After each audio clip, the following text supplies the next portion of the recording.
Every shadow she follows leads back to him. Suspicion has a scent of rain and old parchment. He thinks she's hunting him. She thinks he's stalking her. Neither knows the trap was built for two. We step into this story now. The rain in London that October had a particular quality of menace. Not the soft grey drizzle of an ordinary autumn, but something colder, something that found the gap between collar and skin and settled there like a held breath.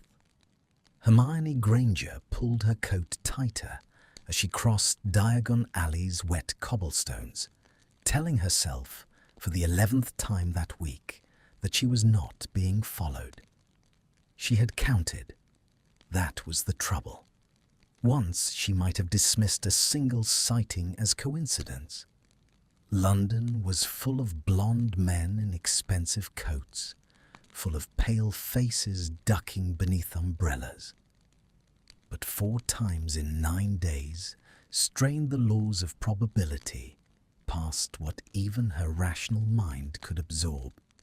4 times, in 4 different parts of the city, she had caught a flash of white blonde hair at the periphery of her vision, gone the instant she turned to look directly at it. She told herself it meant nothing. She had told herself that on Tuesday, when she'd seen him, or thought she'd seen him, outside the little Italian cafe near the ministry's visitor entrance, his collar up, a newspaper held a fraction too high to be reading it. She told herself the same thing on Thursday, crossing Tottenham Court Road, when a man's reflection in a shop window had made her chest tighten before she'd even consciously registered the shape of him. And she told herself it again now, tonight, walking home along a street slick with rain and lamplight, the sound of her own heels too loud against the stone. Then she heard it, a second set of footsteps, falling half a beat behind her own, matching her pace with the kind of precision that only came from someone deliberately not catching up. She didn't slow down. Years of war had taught her things her Hogwarts education never could. How to listen to a street without turning her head. How to let her wand slide from her sleeve into her palm without breaking stride. How to feel, more than see, when she was not alone. The footsteps continued, even, patient, the particular rhythm of someone who wanted to be near her without wanting to be known. She turned the corner onto a narrower street, one she knew dead-ended at a boarded shop front, and pressed her back to the brick beside it, wand raised, breath held so tightly her ribs ached. The footsteps slowed, stopped, just out of sight around the corner. "I know you're there," she said, and was furious at herself for the tremor in it. Silence answered her. Then, softly, the scrape of a shoe against wet stone, retreating, not advancing. By the time she rounded the corner herself, wand first, heart slamming against her sternum, the street was empty.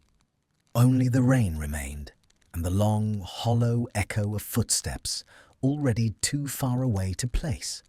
She stood there for a long moment, soaked through, furious, and, beneath the fury, where she did not like to look too closely, afraid. 3 streets away, in a flat with windows that overlooked nothing in particular, Draco Malfoy poured 2 fingers of something amber into a glass and did not drink it. His hands, when he set the bottle down, were not quite steady, and the discovery irritated him more than the cause of it. He was not a man who allowed his hands to shake. He had spent 5 years training himself out of every visible tremor, every flinch, every involuntary twitch that might once have given a courtroom, a probation officer, a society columnist, anything at all to write about. Control was the only inheritance he had left that no one could take from him. And tonight, for reasons he refused to examine too directly, it was slipping. He had seen her. Again. Not by design. He wanted that understood, if only to himself, in the privacy of his own skull, where no one could accuse him of lying. He had not gone looking for Hermione Granger on a rain-slicked Tuesday, outside a cafe he had no reason to frequent. He had not arranged to be on Tottenham Court Road at the precise moment her reflection might cross a shop window. And yet, there she had been, twice, 3 times, 4, always at the edge of some ordinary errand, always gone again before he could decide whether the sighting had been real or some manufactured guilt giving itself a face. Tonight, he had followed the sound of her heels for 2 streets before some scrap of self-preservation made him stop. He told himself it was reconnaissance. He told himself a great many things these days in the careful, lawyerly voice he'd cultivated to survive his own trial, and most of them were lies dressed in the clothing of reason. The truth, unvarnished, was simpler and far less comfortable. Hermione Granger had been appearing in his life with a frequency that defied chance, and some part of him, some old, scarred, war-shaped part he kept locked behind several doors, had wanted, quite desperately, to know why. He drank the whiskey after all. It did nothing for the static crawling beneath his skin. The next morning, Hermione arrived at the ministry 40 minutes early, which surprised no one who knew her, and sat at her desk in the Department for Magical Law Enforcement, with a blank sheet of parchment in front of her, and a mind that refused to settle into anything resembling productive thought. She was being watched. She was almost certain of it now. Certain in the way that came not from a single piece of evidence, but from the accumulated weight of small, uncomfortable details, the kind a trained mind learned to take seriously precisely because they resisted easy explanation. And if she was being watched, there were only a handful of candidates with both the motive and the audacity, and exactly one of them had silver eyes, and a name that still made certain people in this building lower their voices. She told herself it was paranoia. She told herself the war had left scars on her that sometimes mistook ordinary strangers for old enemies. But she had not imagined the footsteps last night. She had not imagined the particular, deliberate stillness of someone choosing not to be found. And there was the matter of the letter. It had arrived 3 days ago, unsigned, slipped beneath her office door rather than delivered by owl, which meant someone had walked these corridors, past the wards, past the watchful eyes of half the ministry's security personnel, specifically to leave it for her. The parchment was expensive, the hand elegant, slanted, the kind of penmanship drilled into a child by tutors rather than taught in any ordinary classroom. You should know who watches you in the dark. Ask Malfoy what he does on Thursday nights. She had read it perhaps 30 times since.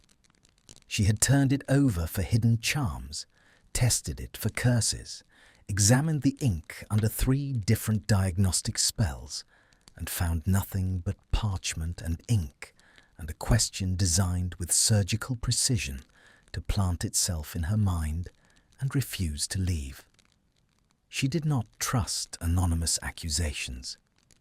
She had learned the hard way what unverified whispers could do to a person's life, a person's reputation, a person's entire understanding of who their friends were. And yet, She had seen him 4 times in 9 days, and now footsteps in the rain, and now this. A note that knew, somehow, exactly which name would make her stomach turn cold.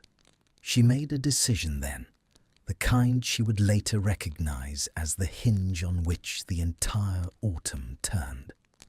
If Draco Malfoy was following her, she was not going to wait at home with her wand under her pillow, jumping at every shift of shadow against her curtains. She was going to find out precisely what he did on Thursday nights. She was going to gather evidence, proper evidence, the kind that would hold up to scrutiny, the kind no one could dismiss as the overactive imagination of a war-weary witch. She was going to follow him. The thought should have frightened her more than it did. Instead, it settled into her chest with something that felt almost like relief. The relief of a person finally given permission to stop merely enduring a thing and start acting against it. She picked up her quill, drew a fresh sheet of parchment toward her, and began, in small, careful handwriting, to plan. Draco felt it before he understood it. A prickling at the back of his neck as he left his flat that Thursday evening, the particular skin-deep awareness of being observed that 5 years of paranoia had honed into something close to a sixth sense. He did not turn around immediately. He had learned, in rooms far more dangerous than any London street, that the worst thing you could do was let a watcher know you'd noticed them before you were ready to act on it. He continued down the street at an unhurried pace, every sense extended like a hand testing for heat above a flame. The footsteps behind him were lighter than his own, careful, deliberately uneven in rhythm. Someone trying very hard not to fall into the obvious cadence of pursuit. An amateur's mistake, that overcorrection. A professional would have matched his pace exactly and trusted the rain to cover the rest.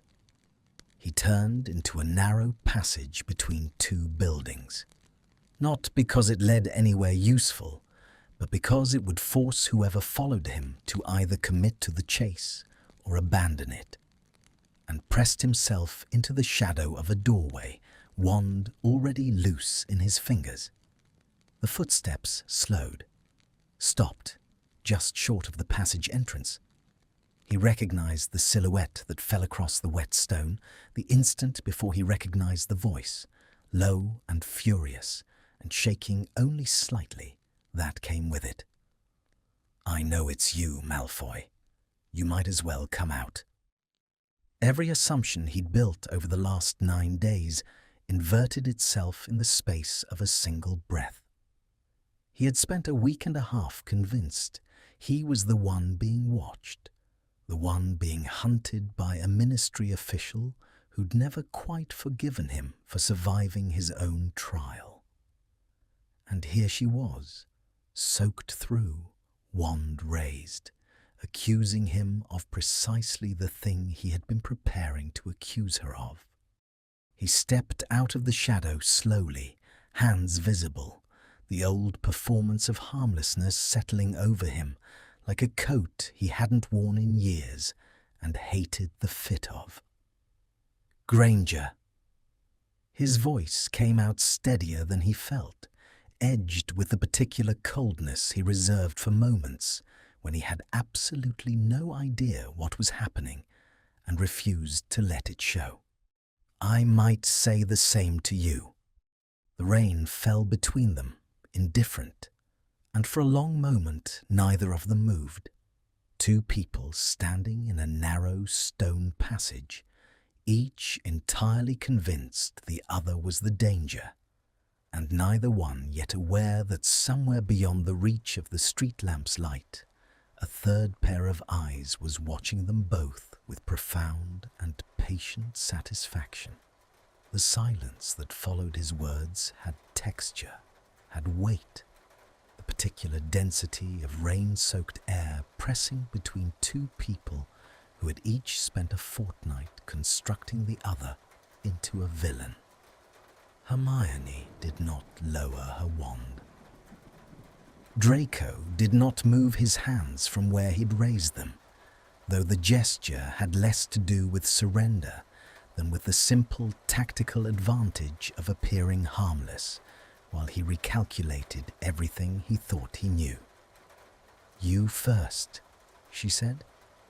Her voice had steadied, though her pulse had not.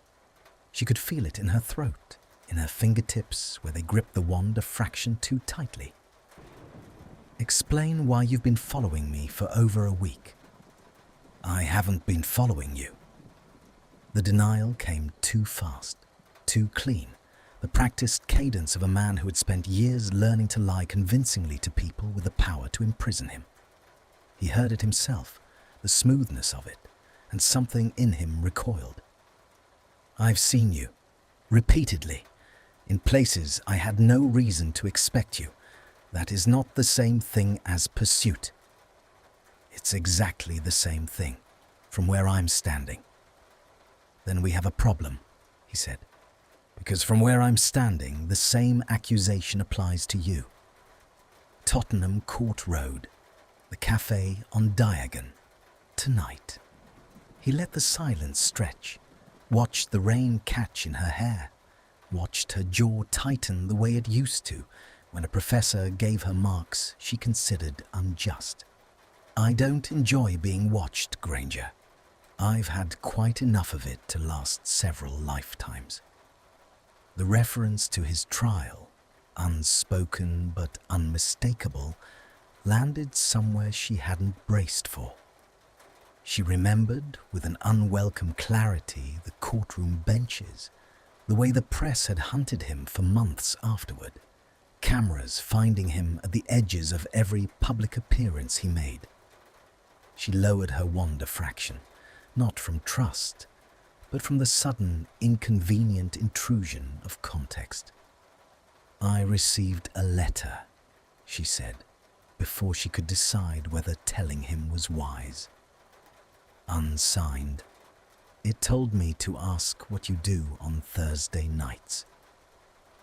Something shifted in his face. Not surprise exactly, but a recalibration, swift and silent. The look of a man rearranging the furniture of an entire theory in the space of a heartbeat. "I received one as well," he said slowly. "A week ago. It told me you'd been making inquiries into my finances at the ministry, that you were building a case." The rain continued to fall, indifferent to the particular stillness that had settled over both of them now. The stillness of two people realizing with equal reluctance that the ground beneath their certainty had just given way. "I haven't," Hermione said. "I haven't gone near your file." "Then someone wants us to think the other has teeth," Draco said, "and has gone to considerable trouble to arrange it." Neither of them said anything further for a long moment. The passage held only the percussion of rain against stone, the distant hush of traffic from a street that felt, suddenly, very far away. Hermione studied him. Really studied him, the way she hadn't allowed herself to in 9 days of cataloguing sightings and building a case in her own mind, and saw, beneath the practiced coldness, something rawer. Exhaustion, perhaps. The specific fatigue of a man who had spent years anticipating accusation from every direction and had simply assumed, without much resistance, that she was merely the latest source. "I don't believe you," she said finally, though the conviction in it had thinned considerably. "Not enough to walk away and forget this happened. But I don't have an explanation either, and I don't like loose threads." "How very Gryffindor of you," he murmured, "to distrust a man and investigate him simultaneously." How very Slytherin of you to suggest a conspiracy rather than simply admit you were following me. I wasn't, he said again, quieter this time, and something in the quietness made her believe it more than the first denial had. Whatever else I am, Granger, I don't lurk in alleys for sport. She wanted to ask him what he did lurk for, what had brought him to a narrow passage in the rain, what Thursday nights actually held for him that an anonymous hand had thought worth dangling in front of her like bait. But the question felt, in that moment, too large to ask a man she had spent a week and a half deciding to fear. She tucked her wand away instead, the motion stiff, deliberate, a small concession neither of them acknowledged aloud. I want to know who sent these letters, she said. Both of them. So do I.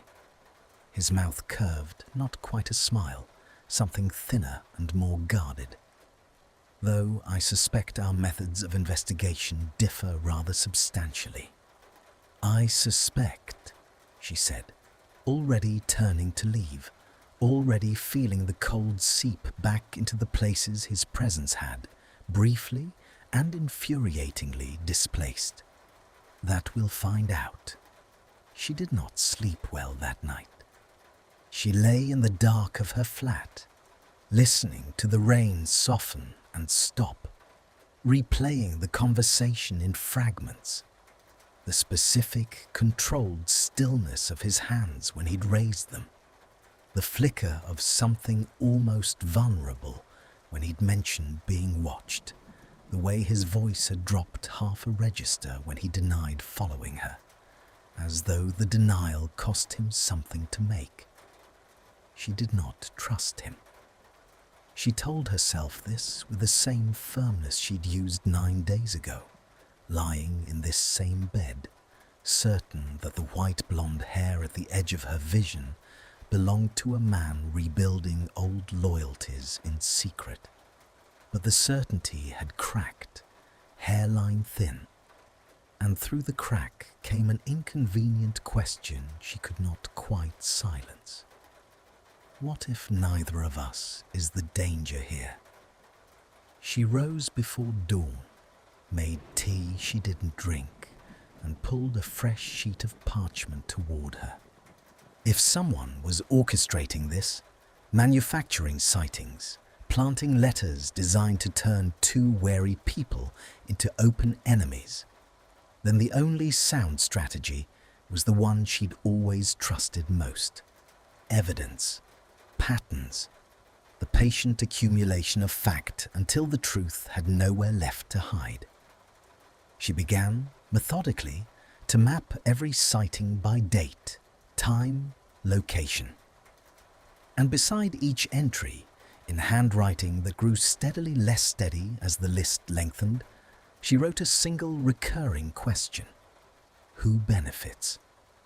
Draco, 3 streets away, was conducting an investigation of his own, though his methods bore the particular shape of a man who had learned, in the aftermath of war, never to trust official channels with anything that mattered.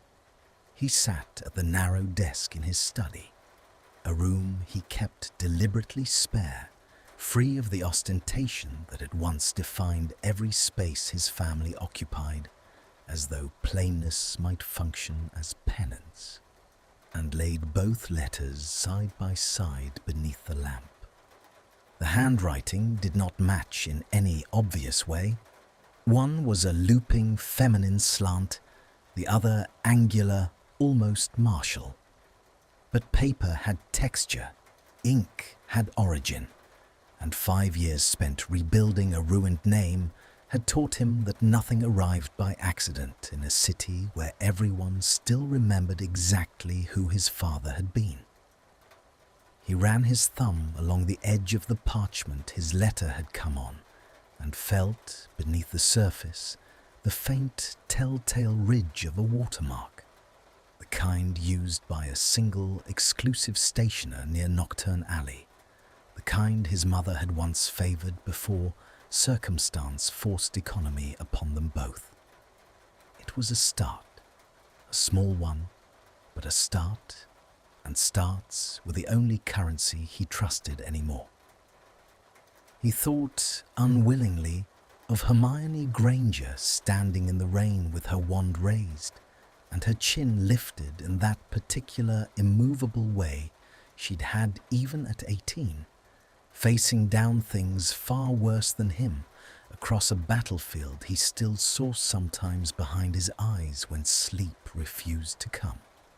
He had spent 9 days assembling her into a threat, a woman with the power and the inclination to finish what the courts had started, to find some buried infraction and use it to undo everything he'd painstakingly rebuilt. He had been wrong, or at least, he amended, watching the lamplight flicker against the watermark's faint ridge. He had been wrong about the shape of the danger, if not its existence. Someone wanted them watching each other, instead of watching whoever stood behind the curtain, pulling threads with a patience that unsettled him more than any direct threat could have. He did not know who. He did not yet know why.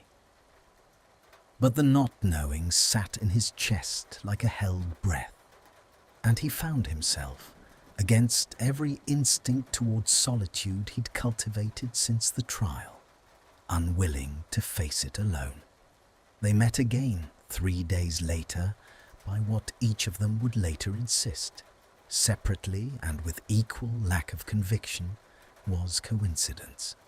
The ministry's atrium at dusk was nearly empty, the great fountain silent, its waters stilled for evening cleaning, and Hermione's footsteps echoed against marble as she crossed toward the flue grates with a folder of evidence pressed against her chest like armour. She saw him before she fully registered seeing him, a tall, pale shape near the security desk, posture too rigid to be casual, the particular stillness of a man who had clearly been waiting and did not want it known. "You're here late," she said, because saying nothing felt suddenly more dangerous than speaking. "I had business with the Wizengamot archive." He did not elaborate, and she did not press, though the omissions sat between them with its own quiet weight. "You're carrying rather a lot of parchment for someone who claims not to be building a case against me." "It's not about you." The lie came quickly, defensively, and she watched him recognize it as a lie with a faint, infuriating tilt of one eyebrow. She exhaled, recalibrated. "It's about the letters. I've been tracing the stationery." Something flickered across his face. Surprise, swiftly suppressed, replaced by the careful neutrality he wore like a second skin. "As have I." They stood there, in the hollow, echoing quiet of the atrium, each holding a piece of the same unfinished puzzle, each reluctant to be the one who suggested combining them. The fountain's stilled waters caught the lamplight in long silver ribbons, and somewhere above them, a clock ticked toward an hour when the building would empty entirely, leaving them alone with whatever this was becoming. "My letter came on stationery from a shop near Nocturne," Draco said finally, the words coming slow, deliberate, as though each one cost him something to surrender. "Watermark, raised edge, the kind only a handful of people in London still use." Hermione's breath caught almost imperceptibly, and she opened the folder against her chest, drew out her own letter, turned it toward the light. The watermark, when she tilted it correctly, resolved into the same faint raised pattern he'd just described. "Same source," she said, and the words felt enormous in the empty atrium, the first real solid thread in 9 days of shadow and supposition. Which means whoever sent these wanted us to compare notes eventually, or wanted us to never get this far and simply destroy each other first. A charming choice of contingencies. I don't find it charming at all. She closed the folder, but didn't step back, didn't retreat into the careful distance they'd maintained since the alley. I want to know who. I want to know why. And I don't think either of us is equipped to find out alone. The admission cost her something visible, a faint colour rising along her throat, a sudden, unnecessary need to straighten the folder's already even edges. And Draco watched it with an attention he hadn't intended to give, watched the small human crack in her composure with something that felt, uncomfortably, like recognition. "You're suggesting an alliance," he said. "With me." "I'm suggesting," she said, "that someone is using both of us as pieces in a game we didn't agree to play, and I would rather know the rules than keep losing blind." The clock above them ticked toward the hour.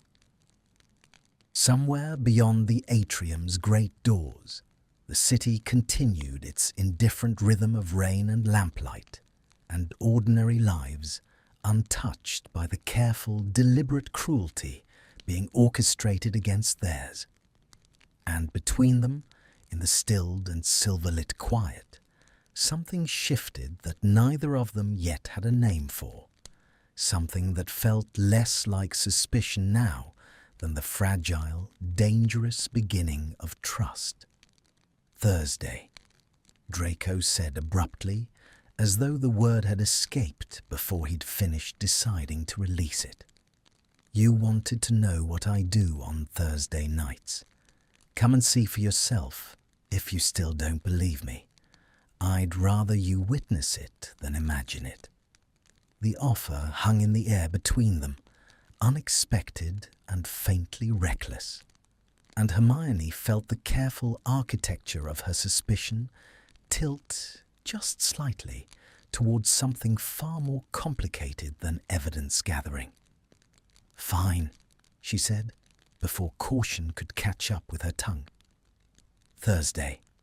Thursday arrived with a sky the colour of old pewter, low clouds pressing down over London as though the city itself were holding its breath.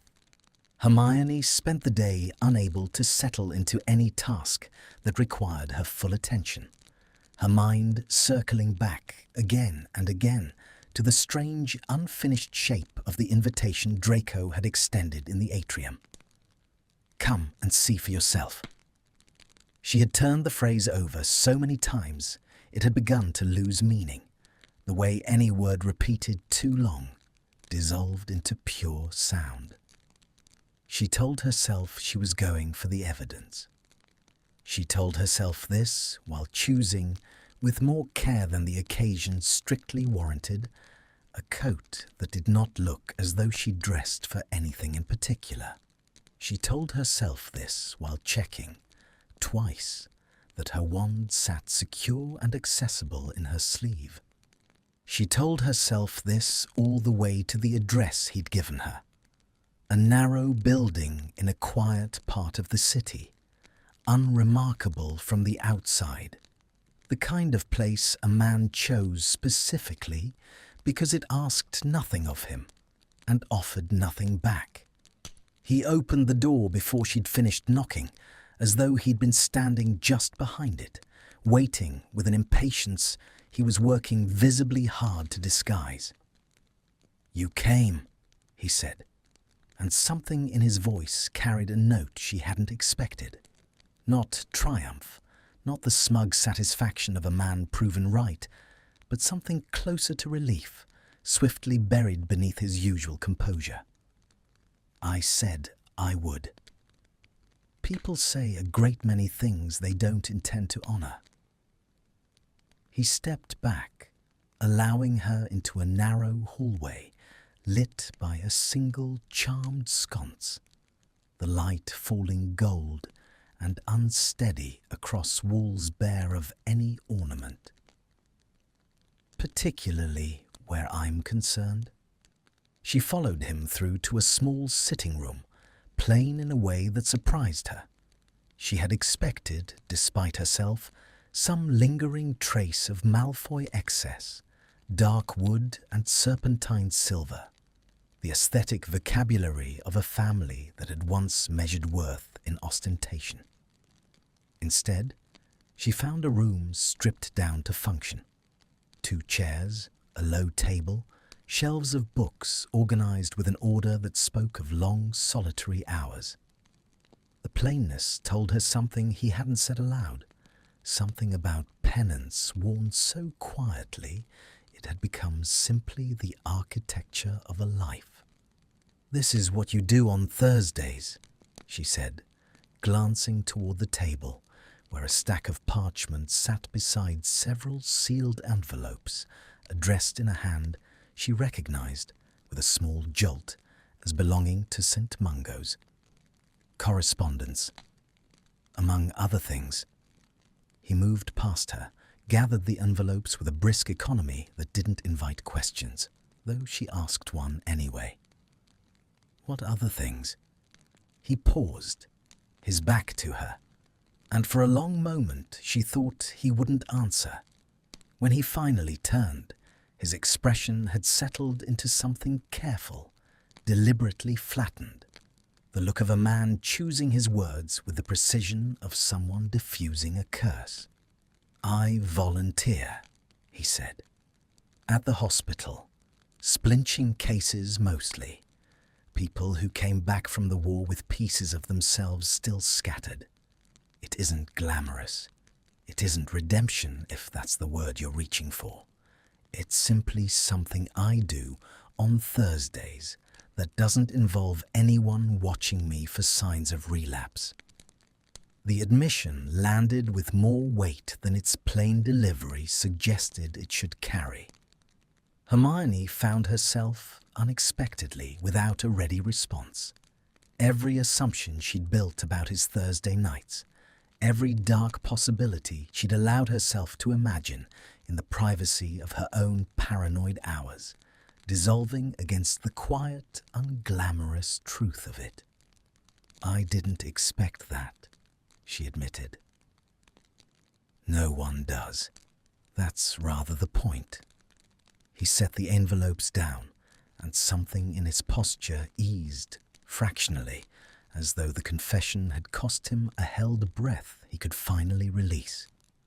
"I'm not in the business of public penance, Granger.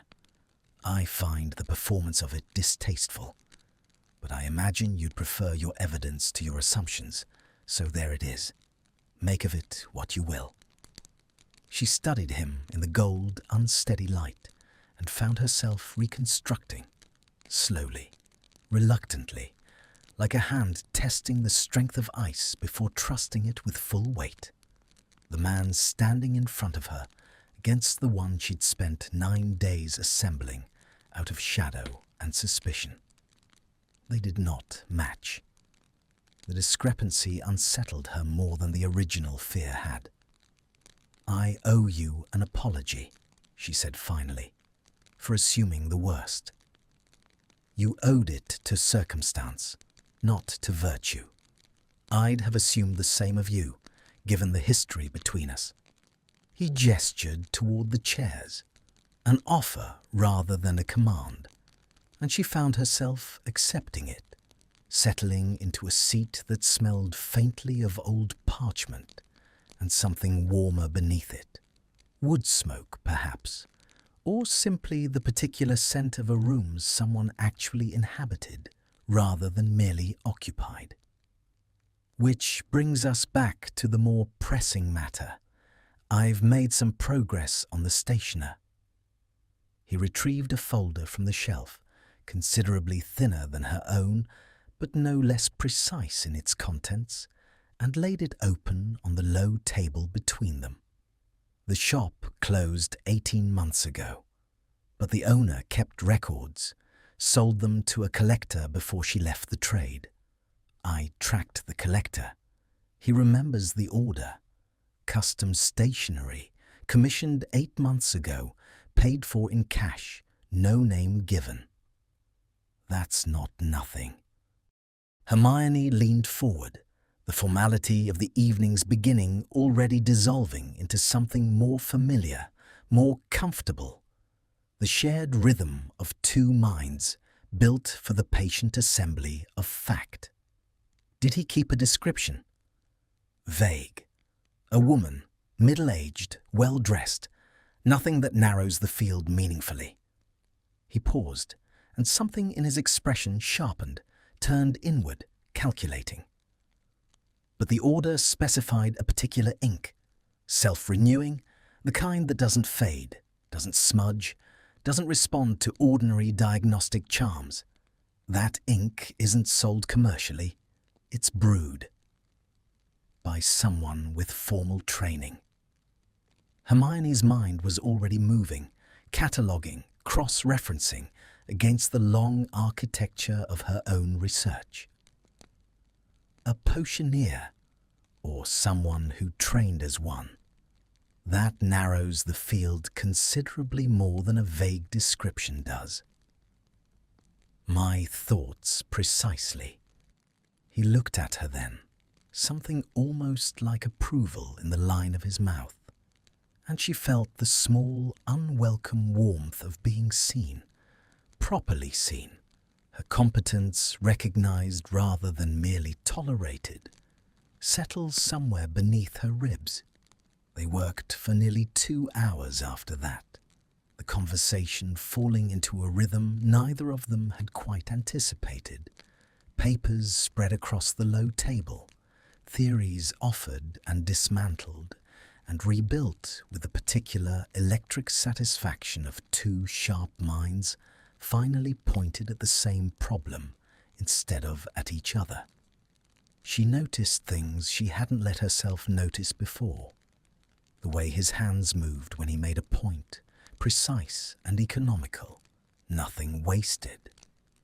The low, unhurried register his voice settled into when he stopped performing for an audience and simply thought aloud. The faint, startled half-smile that crossed his face when she caught an inconsistency in his reasoning. He hadn't seen himself. It was nearly midnight when she finally rose to leave, and the air between them had changed in some way she couldn't quite name, charged with a current that hadn't existed in the alley, hadn't existed in the atrium. Something that lived not in suspicion now, but in its unsettling opposite. "Same time next week," she said, gathering her coat, to compare notes on the potioneer angle. "Next week," he agreed, and walked her to the door, and for a moment, standing in the narrow hallway's unsteady gold light, neither of them moved to open it, the silence between them taking on a texture she felt in her skin rather than heard with her ears. The particular, charged stillness of two people standing closer than the conversation strictly required, and both too proud or too frightened to acknowledge it aloud. "Good night, Granger," he said finally, and opened the door himself, the cold night air rushing in to break whatever had been building in the narrow space between them. "Good night," she said, and stepped out into the dark and did not look back, though she felt his eyes on her the entire length of the street, and found, to her considerable irritation, that she did not entirely mind. He stood in the doorway long after she disappeared around the corner, the cold settling into the room behind him, unacknowledged, while he turned over the shape of the evening in his mind with the same meticulous attention he gave to any problem that refused easy solution. He had expected suspicion. He had expected the careful, clinical distance she maintained with anyone she hadn't yet decided to trust. He had not expected the particular quality of her attention once trust began, however cautiously, to take root.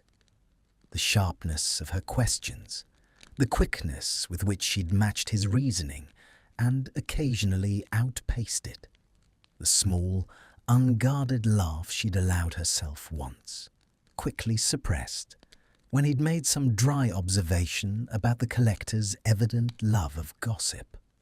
He closed the door and stood for a moment in the quiet, listening to the particular silence of a room that had, for 2 hours, held conversation and warmth, and the unfamiliar sensation of not being entirely alone with his own thoughts. He told himself it meant nothing beyond the practical.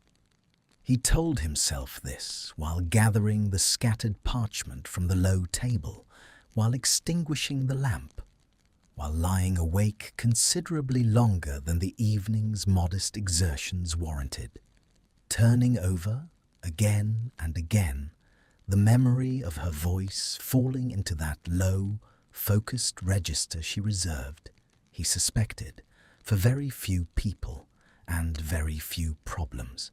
The following days brought no further sightings, no further letters, and the absence of contact unsettled Hermione more than its presence ever had. She found herself, against every instinct toward discipline she'd cultivated over a lifetime of disciplined thought, checking the street outside her flat each morning with something that felt uncomfortably close to anticipation rather than dread. She told herself it was simply vigilance. She told herself this while reorganizing her files on the Potioneer angle for the 3rd time in 2 days, while drafting and discarding 3 separate letters to Draco that said, in various phrasings, nothing of any real substance beyond the bare facts of the investigation. She told herself this while standing one evening at her window, watching the rain begin again, and feeling, with sudden and unwelcome clarity, that the careful architecture of her certainty about him had not merely cracked, but had begun, slowly and irreversibly, to give way to something else entirely. Something she did not yet have a name for, something that felt less like the patient accumulation of evidence, and more, dangerously, like the quiet, inexorable pull of a current. She had stopped trying very hard to resist. She thought of Thursday, of the gold, unsteady light in his narrow hallway, of the silence that had stretched between them at the door, charged with something neither of them had named. She thought of the particular startled warmth in his expression when she'd matched his reasoning, the small crack in his composure that had felt, in the moment, like being handed something fragile and rare. And she thought, with the specific, clear-eyed honesty she reserved for very few admissions even to herself, that whatever was happening between them now had stopped being entirely about evidence several days ago, and she had simply been too occupied with the comfortable architecture of suspicion to notice the exact moment it changed. The decision came to her at 2 in the morning, in the particular unguarded clarity that only arrived when exhaustion had stripped away every layer of restraint a person maintained during daylight hours. She lay awake, staring at the ceiling, and admitted to herself what she had been circling for days without quite landing on directly. She did not fully trust the version of Draco Malfoy he had shown her on Thursday. Not because she doubted the hospital, not because she doubted the genuine, unglamorous decency of a man volunteering quietly among splinching cases, but because 5 years of investigative training had taught her that a person could be entirely truthful about one part of their life while concealing another with equal sincerity. She needed to see him when he wasn't performing for her benefit. She needed proof that existed outside the careful, controlled hour he chose to grant her. The plan, in the cold light of 2 in the morning, seemed almost reasonable. She knew his address now. She knew his evenings followed a loose but discernible pattern. Supper, correspondence, the low murmur of a wireless he kept tuned to something classical and unobtrusive. If she could get inside while he was occupied elsewhere in the flat, even briefly, she could examine what the curated sitting room hadn't shown her. She told herself this was due diligence. She told herself this was the responsible conclusion of an investigation. Neither of them could afford to leave half-finished. She did not examine too closely the small, traitorous thread of curiosity woven through the justification, the simple, human desire to see the private architecture of a life he'd only shown her in carefully chosen fragments. She went on a Tuesday, when she knew, from the rhythm he'd let slip without meaning to, that he generally took a late supper at a small restaurant 2 streets from his flat before returning home. She used a simple unlocking charm on the door, efficient, untraceable, the kind of spell she'd have been ashamed to admit to anyone in the aura department, and let herself into the narrow hallway with its single charmed sconce, the gold light unsteady against bare walls, just as she remembered. The flat felt different, entered uninvited. The plainness that had read, on Thursday, as quiet penance now felt like trespass against something private, something she had no right to examine without his knowledge, and the discomfort of that realization nearly turned her back toward the door before she'd taken 3 steps further inside. She did not turn back. She told herself this was for both their sakes, and moved instead toward the bedroom, the one room he hadn't shown her, the one space in the flat that might hold whatever truth the sitting room's careful order had been arranged to conceal. The room was as spare as the rest of the flat.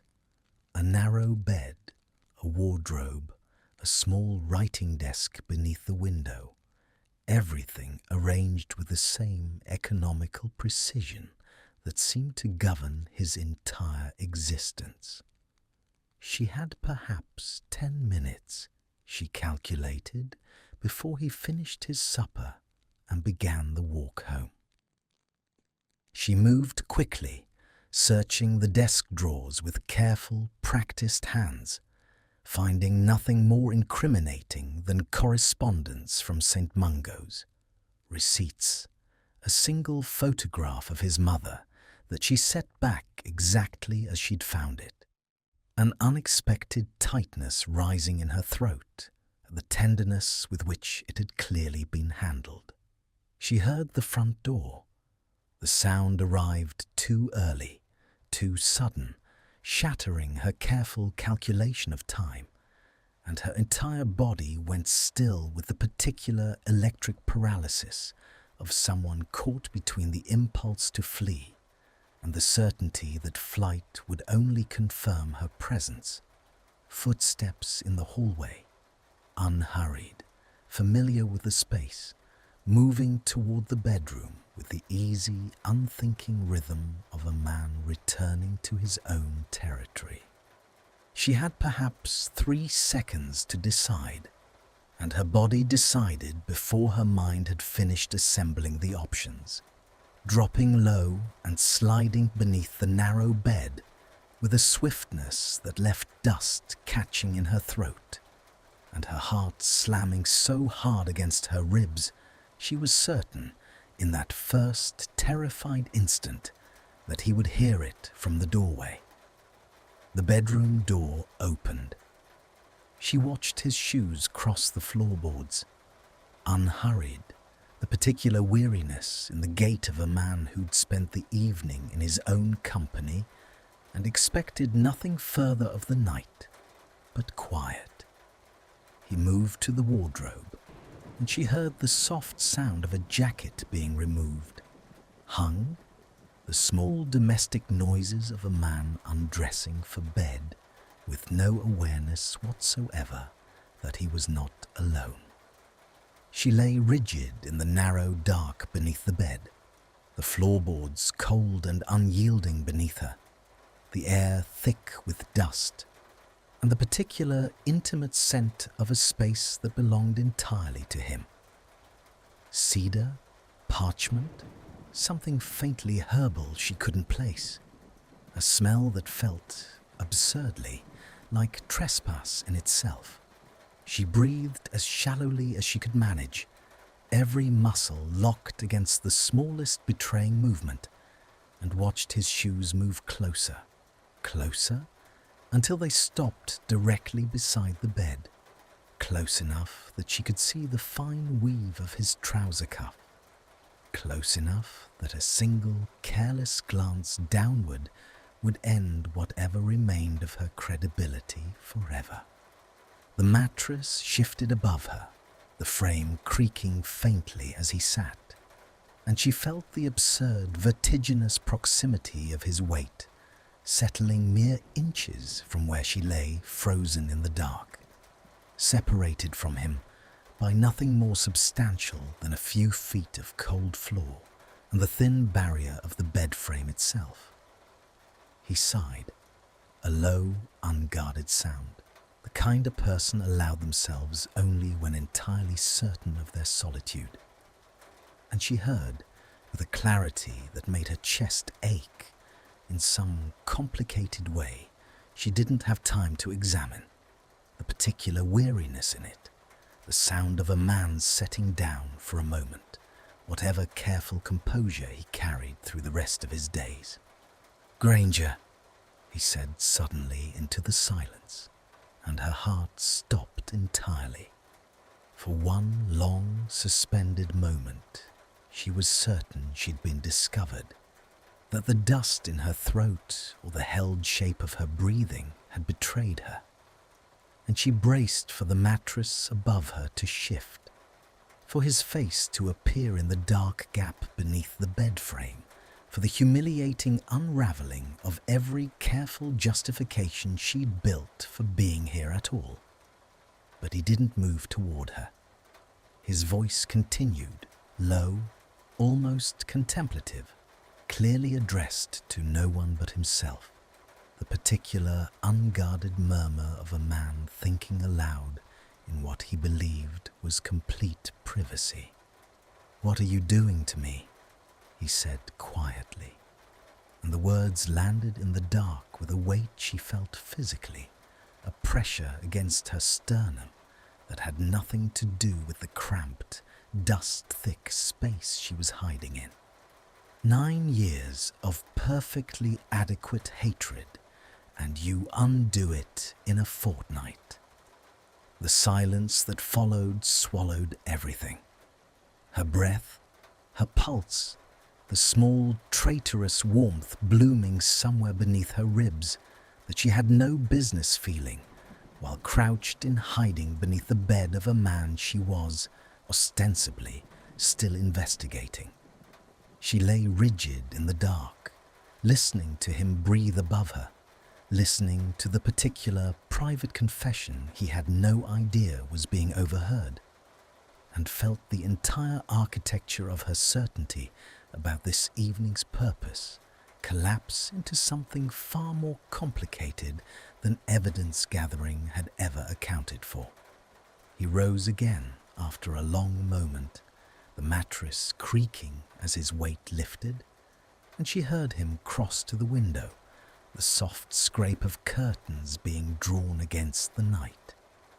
She She used the cover of the sound to ease her breathing, to will her pulse back towards something approximating calm, though calm felt, in that moment, like a country she no longer had a map to. She remained beneath the bed for what felt like an hour, but was likely closer to 20 minutes, waiting for the particular rhythm of his breathing to settle into sleep, every muscle aching with the effort of stillness, every thought circling back, helplessly, to the low, unguarded confession he'd offered the dark, believing himself entirely alone.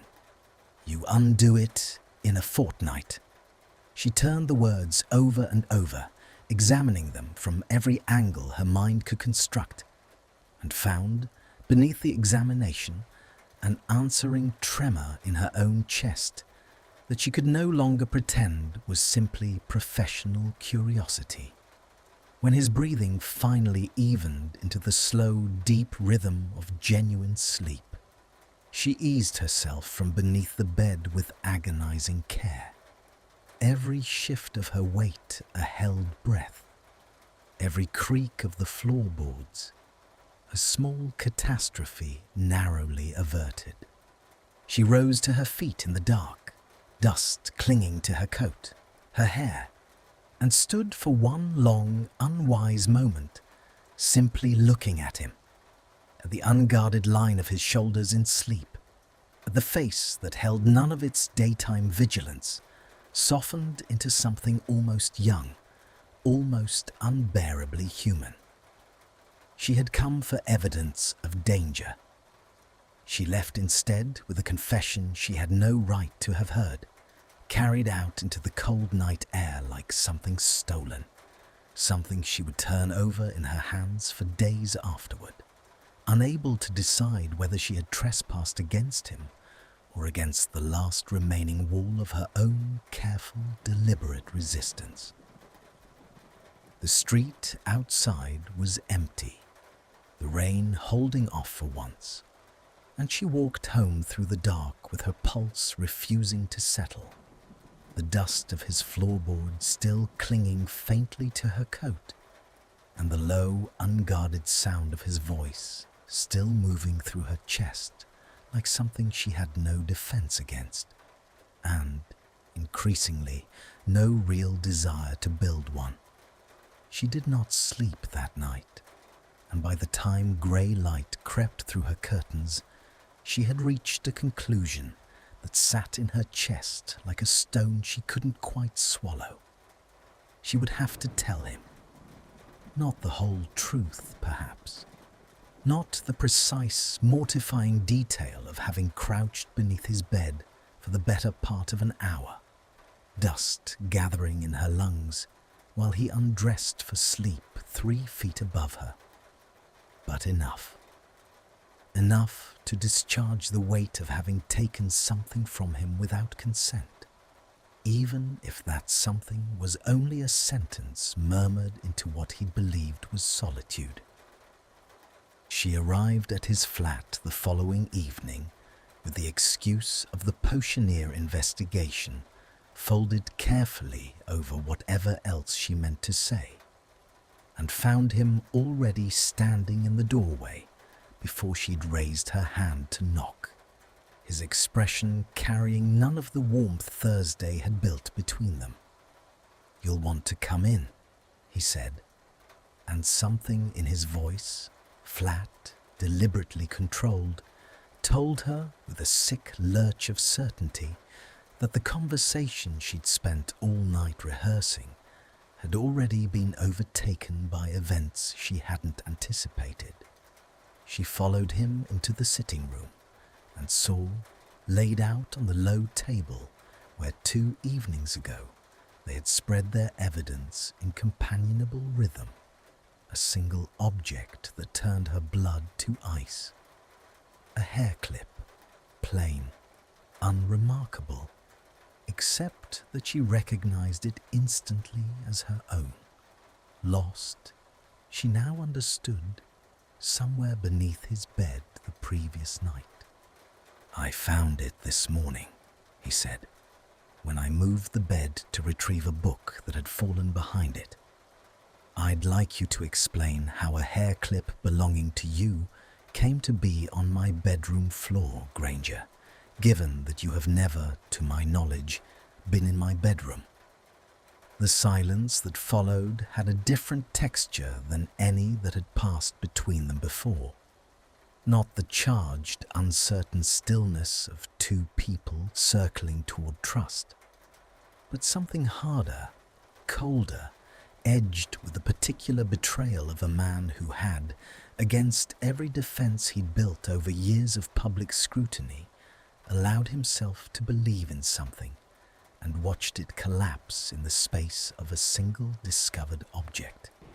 I came here last night, she said, because there was no version of this that survived evasion, and she had never been a coward about consequences, even when she dreaded them.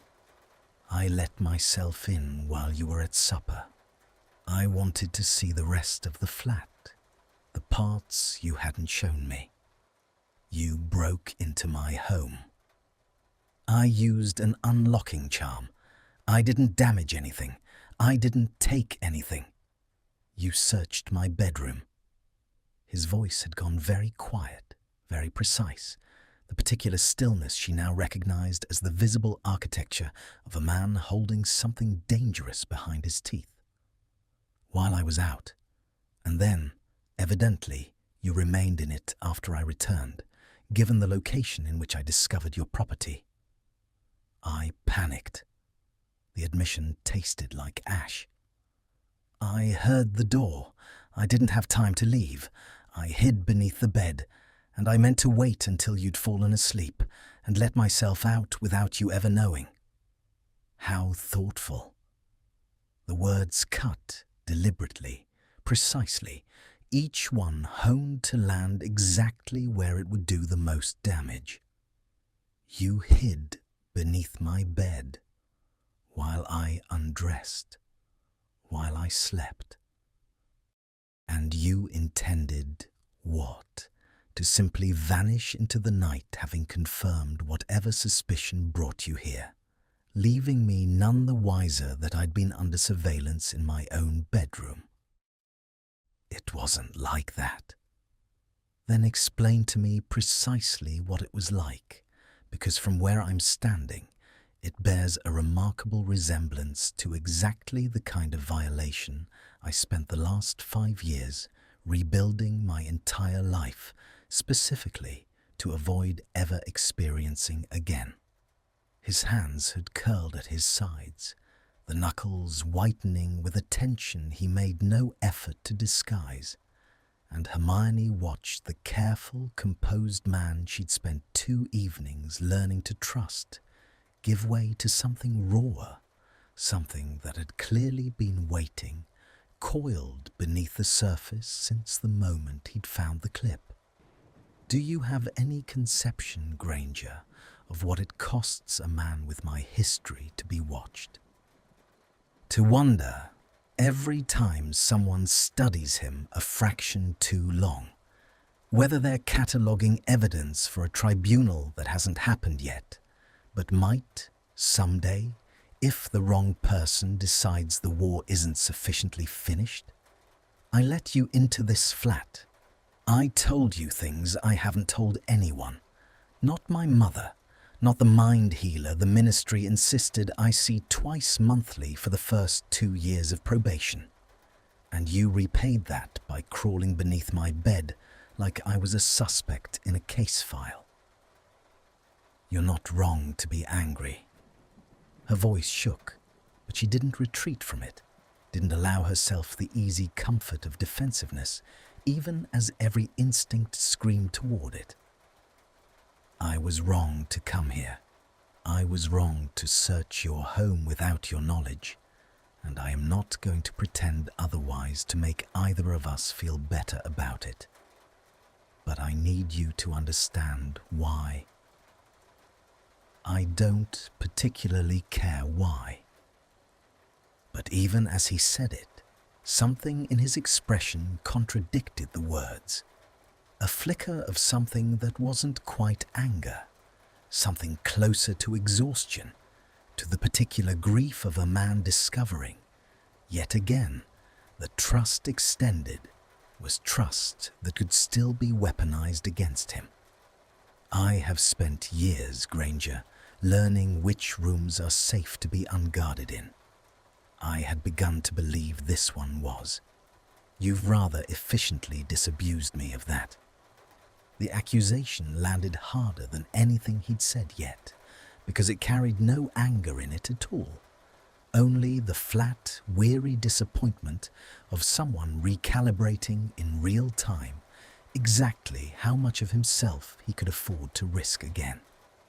Hermione felt something crack open in her chest, sharp and sudden, the particular pain of watching a fragile thing break specifically because of something she'd done. "I heard what you said," she admitted, the words escaping before she'd fully decided to release them, driven by some desperate, unexamined instinct to give him the whole truth, even though the whole truth would surely make everything worse. "Last night, beneath the bed, I heard you say—" Her voice failed, recovered, pushed forward, because stopping now felt like a second cowardice stacked atop the first. "I heard what you said about 9 years of hatred undone in a fortnight." The silence that followed was absolute. Draco's face, for the first time since she'd known him in any capacity, went entirely still. Not the practiced stillness of careful composure, but the genuine paralysis of a man who had just discovered that his most unguarded private moment had been witnessed, catalogued, carried away by exactly the person he'd been speaking about. "You heard that," he repeated very quietly, and said nothing. "Let me believe myself alone in my own bedroom while you lay beneath me, listening. I didn't know what to do with it." The honesty cost her something visible, a sudden, desperate need to find somewhere else to look, anywhere but the raw, exposed expression now settling over his features. "I still don't. I came here tonight to tell you I'd been wrong to search your home, to apologize, and instead, I'm standing here having confessed that I overheard something you never meant for anyone to hear, and I don't know how to make any part of this evening less of a catastrophe than it already is. There isn't a version of this evening that isn't a catastrophe, Granger."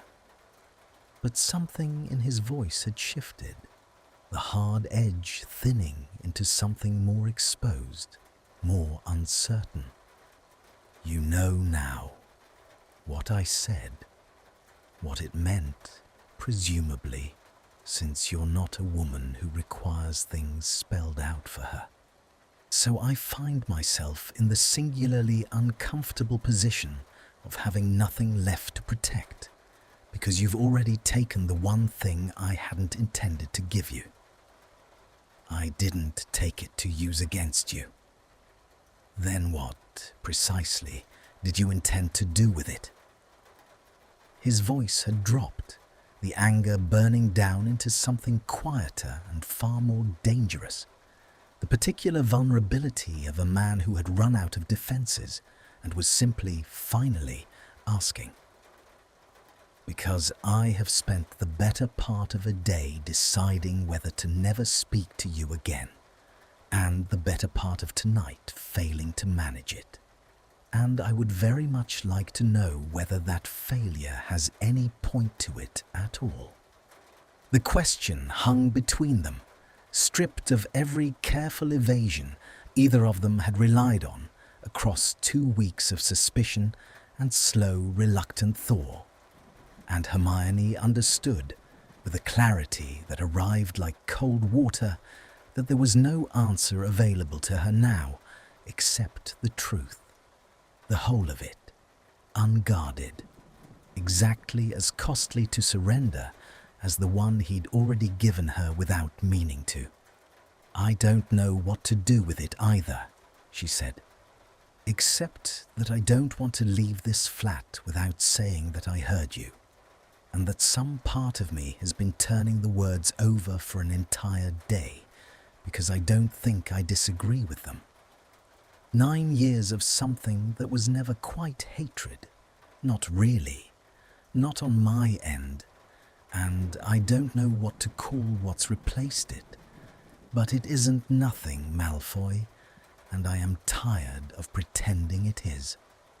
The space between them, charged and narrow and entirely unguarded now, seemed to contract with the particular magnetic pull of two people who had run out of distance to maintain and out of reasons to maintain it. And for a long suspended moment, neither of them moved. The only sound in the room, the low, unsteady rhythm of breath, finally honest about what it had been concealing. Neither of them moved first, and afterward neither of them could have said with any certainty which of them closed the final distance. Only that one moment the space between them held two careful, separate bodies, and the next it held none at all. His hand finding the curve of her jaw with a tenderness that contradicted everything sharp he'd said only minutes before. Her fingers curling into the front of his shirt as though she needed something solid to anchor against the sudden, vertiginous tilt of the room. The kiss, when it came, carried none of the frantic urgency she might have expected from 2 weeks of accumulated tension finally breaking its banks. It was slow, almost questioning, his mouth moving against hers with the particular care of a man testing whether a fragile thing would hold his weight before he allowed himself to lean into it fully. And when she answered, when her hand rose to rest against his chest, and she felt his heart slamming beneath her palm at a rhythm that matched her own too closely to be coincidence, he made a low, rough sound against her mouth that undid the last of his careful restraint. His other hand found the small of her back, drawing her closer, and she went willingly, the dust and cold and catastrophe of the previous night dissolving into something that felt absurdly like relief. Like two people who had spent a fortnight bracing against each other, finally allowed to stop bracing, to simply fall into the thing they'd been resisting with equal, exhausting stubbornness. When they broke apart, both of them breathing as though they'd run some distance, he kept his forehead against hers, his hand still cradling her jaw, and the silence between them now held nothing of the earlier accusation, only the particular fragile quiet of two people uncertain how to proceed from a place neither had expected to reach. "That," he said finally, his voice rough, "does not constitute forgiveness for the bed. I wasn't asking for forgiveness." She drew back enough to look at him properly, her own pulse still unsteady, her fingers still curled in the fabric of his shirt, as though releasing it might somehow undo what had just happened. "I was asking you to believe that I'm not your enemy, whatever else I am. I believed that before you kissed me," he said, "though I confess the kiss has rather complicated my ability to remain appropriately angry about the bed." A laugh escaped her, unexpected, half strangled, the release of 2 days of tension finding an exit she hadn't anticipated, and something in his expression eased further at the sound, the last guarded edges of him softening into an honesty she suspected he rarely allowed anyone to witness. "We still don't know who sent the letters," she said, because the practical part of her mind, even now, refused to stay entirely silent. Or why? Whoever it is wanted us circling each other in suspicion, not standing in your sitting room having just... She didn't finish the sentence, felt colour rise in her throat instead, and watched his mouth curve at the sight of it. Having just demonstrated rather conclusively that their strategy has failed, he supplied. Which means, if they're paying attention, they'll adjust their approach. We should assume we're still being watched, Granger, and proceed accordingly. The shift in his tone, from raw to tactical in the space of a breath, reminded her of exactly why she'd trusted his mind from the moment they'd begun comparing evidence. And she stepped back reluctantly, putting enough distance between them to think clearly again. "The potioneer," she said. "If we can find whoever brewed that ink, we'll have a name to put behind the letters. I have contacts at the Apothecary Guild who might know which independent potioneers have the skill for self-renewing ink work. And I have contacts considerably less reputable than the Apothecary Guild," he said, "who might know who's been paying for custom work and keeping it quiet. Between the two of us, we should be able to triangulate a name within the week." "Working together, then?" She said it carefully, testing the shape of the words against everything that had just shifted between them. Properly this time. No more searching each other's homes without permission. "I should hope not," he said, "though I'll admit the method, however unforgivable, produced an outcome I'm finding increasingly difficult to regret." The week that followed unfolded with a rhythm neither of them had quite anticipated. Evenings spent bent over parchment in his narrow sitting room. The careful, professional distance of their early collaboration now threaded through with small, unguarded moments that accumulated like sediment, each one shifting the ground beneath them further from where it had started. His hand brushing hers as they both reached for the same document. The low, private laugh he allowed himself, which he made some dry observation about the absurdity of their situation.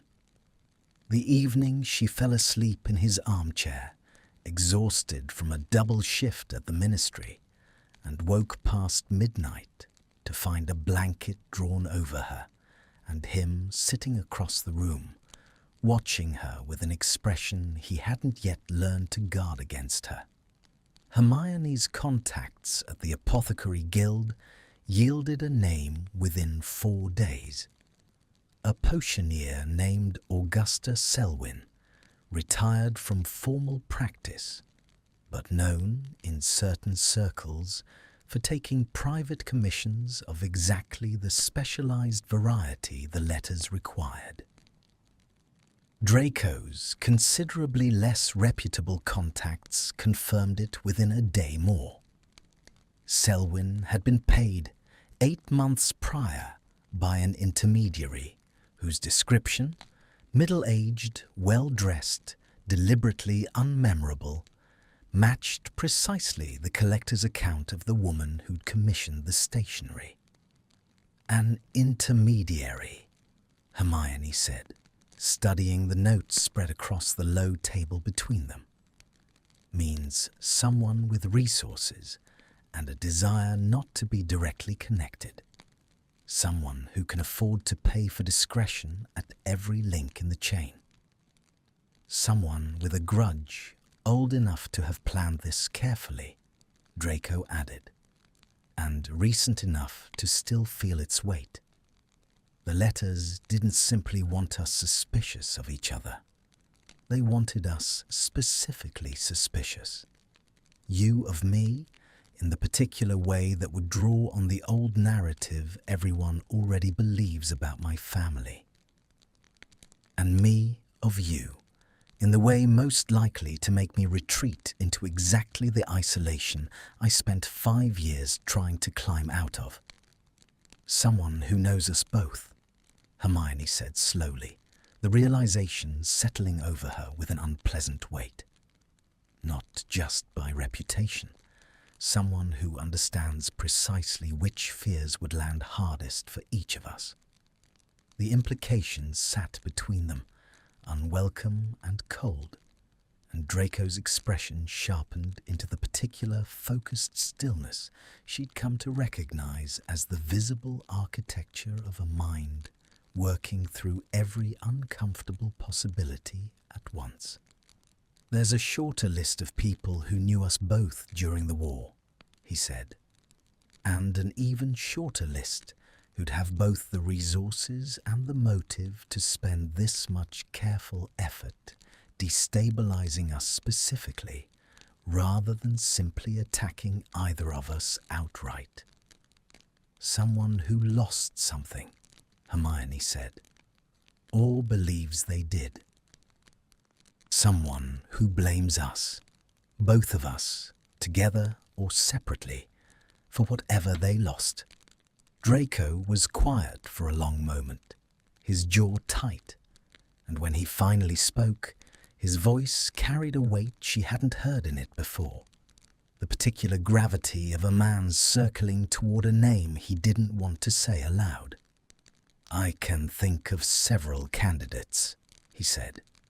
"Most of them are dead or imprisoned, or have lost the resources to mount anything this elaborate. But there's one name that fits all the criteria rather too well, and I haven't wanted to consider it because the implications are considerably more dangerous than a few unsigned letters." "Who?" He looked at her then, the lamplight catching the pale grey of his eyes, and something in his expression carried a warning she felt before he'd finished speaking. "Pansy Parkinson's mother," he said. "Helena Parkinson lost her husband to Azkaban and her daughter to a marriage that ended badly. Partly, she believes, because of choices Pansy made trying to distance herself from people she thought I'd drag down with me during the trial. Helena blames me for the ruin of her family, and she spent the last several years rebuilding a fortune through channels patient enough to fund exactly this kind of long, careful operation." "And me?" Hermione asked, though some cold, certain part of her already suspected the answer. "What does she want from me?" "I suspect," Draco said quietly, "that destabilizing you was never the primary goal. I suspect you were simply the most effective instrument she had for destabilizing me, and that whatever comes next, now that her strategy of mutual suspicion has failed, will be considerably more direct." The name settled over the room like a held breath releasing into something colder, and Hermione found herself studying Draco's face for the particular tension she'd come to recognize. The faint whitening along his jaw, the stillness that meant he was holding something back rather than absent of feeling. "You're certain," she said, though it wasn't really a question. "Certain enough to act on." "I'm certain enough to investigate further before I do anything as reckless as confront her directly." He gathered the scattered parchment with quick, economical movements, and she recognized in the gesture the particular discipline of a man translating fear into productivity rather than allowing it room to spread. "Helena Parkinson is not a woman who makes mistakes that can be traced back to her easily. If we move before we have proof, she'll simply retreat further into whatever shadow she's been operating from, and we'll have warned her for nothing. Then we need proof." Hermione reached for her own notes, the practical rhythm of investigation settling her pulse in a way nothing else could have managed just then. The intermediary who paid Selwyn, if we can find them, press them, we might get a direct link back to Helena rather than simply circumstantial inference. Dangerous work, pressing anyone connected to a woman with her resources. Less dangerous than waiting for her next move blind. Hermione met his eyes, steady despite the cold thread of fear running beneath her resolve. We've spent 2 weeks reacting to whatever she's orchestrated. I'd rather start anticipating. Something in his expression shifted. Not quite a smile, but an acknowledgement. The particular recognition of a man who'd forgotten, perhaps, how satisfying it could be to stand beside someone equally unwilling to simply absorb a blow and wait for the next one. "Careful, Granger," he said. "You're beginning to sound like someone I'd trust at my back in considerably worse circumstances than this." "I'd hope so," she said, "given how thoroughly I've already trespassed in your bedroom." The joke landed lighter than the conversation's gravity should have allowed, and he huffed something close to a laugh, low and unguarded, the sound settling into the space between them like warmth finding a gap in old stone. They found the intermediary within 3 days, a disbarred solicitor named Edmund Crouch, no relation to the family whose name still carried its own particular weight in certain circles. A man who'd built a quiet, disreputable practice out of arranging transactions for clients who preferred their dealings untraceable. Draco's contacts located him in a narrow office above a second-hand bookshop in a part of London that had clearly seen better decades, and Hermione insisted on accompanying him despite his evident reluctance. "This isn't ministry business," he said, as they climbed the narrow stair toward Crouch's office, the wood creaking beneath them with a hollow, complaining echo. "If this goes poorly, I'd rather you not be standing beside me when it does." "If this goes poorly," she said, "I'd rather be standing beside you regardless." He didn't argue further, though something in the set of his shoulders eased fractionally at the declaration, and she filed the small reaction away with the same careful attention she gave any piece of evidence that mattered. Crouch, when they found him, proved considerably less formidable than the careful operation he'd facilitated suggested. A thin, nervous man who startled badly at the sound of the door and seemed, within moments of recognizing Draco's name, to understand precisely how much danger he'd allowed himself to wade into. "I don't ask questions about my clients," he said, his hands trembling as he gathered loose parchment into something resembling order on his cluttered desk. "That's the entire service I provide. Discretion. I never knew who I was working for beyond a name on a payment instruction."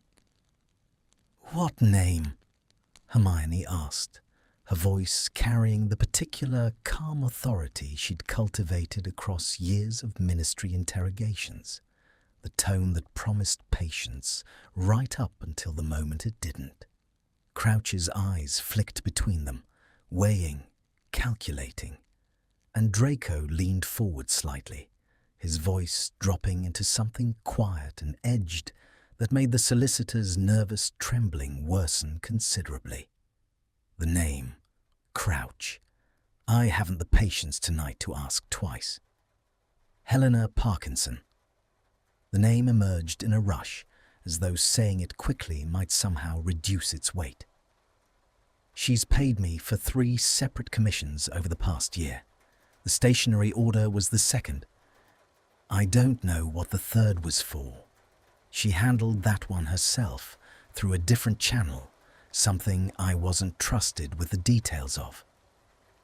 A third commission. Hermione's pulse quickened, the cold thread of dread sharpening into something more immediate. When? 3 weeks ago. Large payment, considerably larger than the others. Crouch's hands had stilled, the fear in his expression curdling into something closer to genuine alarm, as though he were only now understanding the full shape of what he'd helped arrange. I assumed it was simply a more elaborate version of the same harassment campaign. I didn't ask. I told you, I don't ask. You're going to start, Draco said, or I will personally ensure that every transaction you facilitated over the last decade finds its way to the appropriate ministry desk by morning. The threat produced results with admirable speed. Crouch, his composure entirely abandoned now, recalled enough fragments. A delivery address near Highgate, a date that fell only 4 days hence, a brief, overheard reference to finishing what the letters started, to leave both of them standing in the cramped office with a far more urgent understanding of the danger than they'd carried climbing the stairs. They walked the first several streets back toward Draco's flat in silence, the night air sharp with the particular bite of an early frost, neither of them quite ready to voice the fear now sitting plainly between them. Finishing what the letters started, Hermione said finally. That could mean anything. It could mean considerably worse than anything she's attempted so far. Draco's jaw was tight, his hands flexing at his sides with restless, unspent tension. Helena lost her husband to a courtroom and her daughter to a choice she's never forgiven Pansy for making. If she's escalating from psychological strategy to something more direct, we should assume the worst and prepare accordingly. 4 days, Hermione said. We have 4 days to find out what she's planning and stop it. 4 days, he agreed, and something in his voice beneath the tactical calculation carried a thread of fear he made no further effort to disguise. I won't pretend this doesn't frighten me, Granger. Not for myself. I've made my peace, more or less, with whatever consequences my name still carries. But you're tangled in this now because of me, because some scheme aimed at destabilizing my life happened to require your involvement as collateral, and I find I mind that considerably more than I'd anticipated. She stopped walking, and he stopped a half step later, turning back toward her with a question forming in his expression that he didn't get the chance to voice, because she closed the distance between them and kissed him. Not the slow, careful exploration of their first kiss, but something fiercer, something that carried all the cold fear and stubborn determination of the last hour compressed into a single, urgent gesture. When she drew back, his hand had risen to cradle the back of her neck, his forehead resting against hers, both of them breathing unevenly in the frost-sharp dark. I'm not collateral, she said. I chose this. I chose you several reckless decisions ago, and I'm not retreating from that simply because the dangers become more concrete. You're entirely certain, he murmured, that this isn't simply your Gryffindor recklessness asserting itself at an inconvenient moment. I'm entirely certain, she said, that I've spent 2 weeks learning exactly how careful and deliberate you are beneath all that performed coldness. And I trust that more than I trust my own recklessness, if I'm honest. We do this together, properly, with a plan. But we do it together. He kissed her again, slower this time, something steadying passing between them in the unhurried press of it.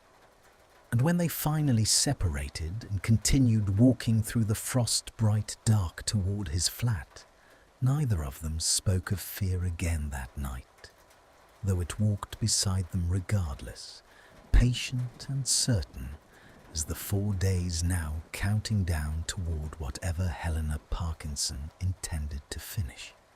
The 4 days collapsed into a blur of careful planning, conducted in the narrow sitting room that had become, by unspoken agreement, the center of operations for 2 people who had stopped being merely allies and had not yet found language adequate to what they'd become instead.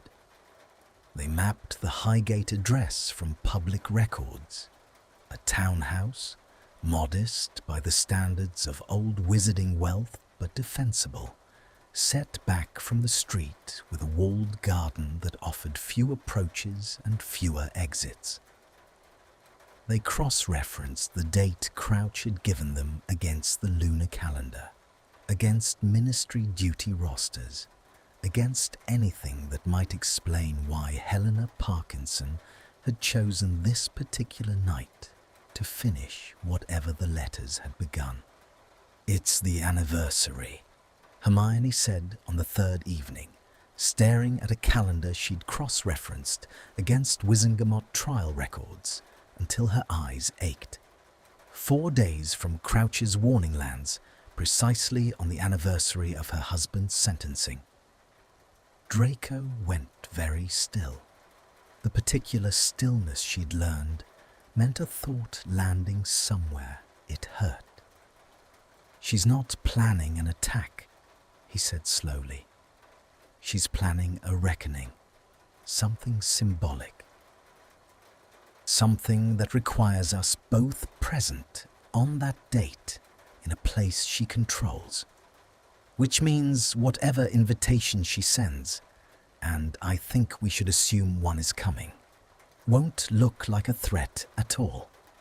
It arrived the following morning, delivered not by owl, but by a house elf. Neither of them recognized, dressed in clean, unremarkable linen, bearing a single card of heavy parchment that requested, in elegant, slanted handwriting, Hermione now recognized instantly from 2 unsigned letters, the pleasure of their company at a townhouse in Highgate, ostensibly to discuss a charitable trust established in memory of the war's casualties. "A trust," Draco said, turning the card over with visible distaste. "In memory of casualties. The cruelty of that phrasing is rather pointed, given who's sending it." "We go," Hermione said, "but not blind and not unprepared." They spent the final day arranging what protection they could, without alerting Helena to the fact that her elaborate misdirection had failed. A discreet warning to Harry, framed carefully enough not to trigger an official aura response that might spook their quarry into vanishing before any confrontation could yield answers. A series of detection charms Hermione layered into both their clothing, keyed to alert a small trusted circle if either of them crossed into genuine danger. A long, quiet evening, spent simply sitting together in the lamplit sitting room, neither of them speaking much, the silence carrying more comfort than words could have managed. "Whatever happens tomorrow," Draco said, late into that final night, his hand finding hers across the narrow space between their chairs, "I want you to know that the last 2 weeks have been the first time in years I've stopped waiting for the worst version of myself to be the only thing anyone sees. I see considerably more than that, she said, and I intend to keep seeing it for a long time after tomorrow's finished. The Highgate townhouse, when they arrived the following evening, presented exactly the controlled, elegant face Hermione had expected. Warm light spilling from tall windows, the faint sound of a string quartet charmed to play softly somewhere within. A house elf opening the door with perfect, practiced hospitality. Helena Parkinson received them in a drawing room of restrained, expensive taste, rising from her chair with the particular grace of a woman who had spent a lifetime being underestimated and had learned to use it. Mr. Malfoy, Miss Granger. Her smile carried warmth that didn't reach the calculation in her eyes. How kind of you both to come. I confess I wasn't certain you'd accept the invitation, given how thoroughly my little experiment seems to have failed in its original purpose. You admit it then, Draco said, his voice flat, controlled. The letters, the sightings, arranged through whatever means you employed to ensure we crossed paths so frequently. I admit nothing that wouldn't be obvious to two people clever enough to trace ink back to a retired potioneer and a name back through a man as easily frightened as Edmund Crouch. Helena's composure didn't waver, though something cold flickered behind her eyes at the confirmation that her careful operation had been so thoroughly unravelled. I wanted you watching each other, Mr. Malfoy, suspecting each other. I rather thought, given the history between your families and hers. A glance toward Hermione, brief and assessing. That two people primed by years of conflict would find suspicion considerably easier to sustain than whatever this is you've apparently built instead. What did you want from it? Hermione asked. Suspicion alone accomplishes nothing. You wanted us isolated, distrustful, easier to... She stopped, the pieces finally aligning with cold, complete clarity. Easier to discredit, separately. You wanted evidence of instability you could use against him specifically, and you needed me unwitting and adversarial to provide cover for whatever accusation you intended to construct. Helena's smile thinned, the warmth finally abandoning it entirely. Lucius destroyed my husband's standing to save his own during the trials. My daughter abandoned her own name, trying to distance herself from the wreckage Draco Malfoy left, scattered across an entire generation of old families. I have spent 5 years rebuilding what your father's cowardice cost mine, Mr. Malfoy, and I intended to finish it by ensuring you lost the one thing your trial couldn't take from you, whatever fragile rehabilitation you've constructed in the years since. A public scandal. A woman willing to testify that you'd stalked her, harassed her, behaved exactly as everyone already suspected you capable of behaving. I needed Miss Granger frightened and isolated enough to believe it herself, and angry enough at you to say so publicly. And instead, Draco said, you handed us each other. A complication I'm prepared to address directly, since subtlety has evidently exhausted its usefulness. Helena's wand was in her hand before either of them had fully registered the movement, the warm, hospitable mask dropping away entirely to reveal something harder, something that had been waiting, patient and cold, beneath 5 years of careful planning. I find I no longer require either of you convincingly disgraced. Simply absent will serve nearly as well and considerably more permanently.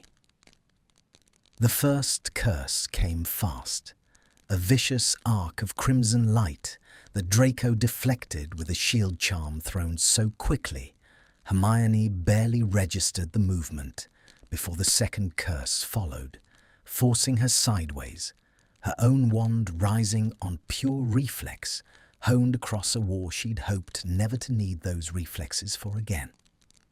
The drawing room, elegant moments ago, dissolved into chaos. Furniture splintering under stray hexes, the string quartet's charmed music sputtering into discordant silence. Helena moving with a precision that spoke of careful practice rather than desperate improvisation. "Together," Draco called, and Hermione understood instantly, falling into the old instinctive rhythm of coordinated defense she hadn't used since the war's final battles. Her shield charm interlocking with his to form a barrier. Helena's curses broke against without finding purchase. "You won't simply vanish me," Helena said, circling, her voice carrying the particular brittle calm of someone watching a careful plan collapse and refusing yet to accept it. "I have resources, contingencies, people who'll ask questions if I disappear from a confrontation I arranged." "Then perhaps," Hermione said, her wand steady despite the adrenaline roaring through her veins, "you should consider that the people who'll ask those questions are about to learn precisely what you've spent the last year arranging in considerably more detail than you'd prefer." The disarming charm came from Draco, fast and precise, Helena's wand spinning from her grip to clatter against the drawing room's scorched floorboards. And in the sudden, ringing silence that followed, Hermione saw the exact moment Helena Parkinson's careful, patient revenge collapsed into something far smaller and more exposed than the elaborate operation she'd constructed. A frightened, furious woman, alone in a damaged room, facing two people she'd spent a year trying to destroy and finding them, instead standing together. The silence after a duel had its own particular quality, Hermione had learned long ago. Not peace, but the ringing absence that followed violence. The body still primed for a threat the mind hadn't yet agreed was finished. She kept her wand trained on Helena Parkinson, watching the older woman's chest rise and fall in sharp, furious breaths, and felt Draco's shoulder brush hers as he stepped forward to retrieve the fallen wand from the scorched floorboards. "It's over," he said, and something in his voice carried less triumph than weariness, the particular exhaustion of a man who had spent 5 years anticipating exactly this kind of reckoning, and found, now that it had finally arrived, that it offered no satisfaction worth the cost of reaching it. "Whatever happens next, Helena, it won't be the version you planned.